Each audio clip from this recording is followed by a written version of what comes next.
বলটা তো বলটা জানো ব্যাগটা। বাবা হ্যাঁ কাপড় দিত না তুমি, তা কাগজ দিয়ে কাগজ আলগি দিয়ে বলো বলো আনো। আমার কাছে আমার ছেলে একটা উৎসব, বড় বড় কোনো উৎসব আমার কাছে ভালো লাগে না। আমি যখন আমার নিজের ছেলেকে একটু খুশি করতে পারি, এটাই আমার কাছে মনে হয় বড় কোনো একটা উৎসব। আসলে প্রত্যেকটা বাপ মাই সবসময় এরকমভাবেই ছেলে সন্তানকে মানুষ করছে।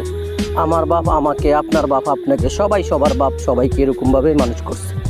তো আমরা যদি একবার যদি চিন্তা করি আমার ছেলেটাকে আমি কতটুকু কষ্ট করে মানুষ করতেছি, ততটুকু কষ্ট আমার বাপে করছে, আপনার বাপে করছে, তাহলে পৃথিবীর কোনো বাপ কোনোদিন বৃদ্ধাশ্রমে যেত না।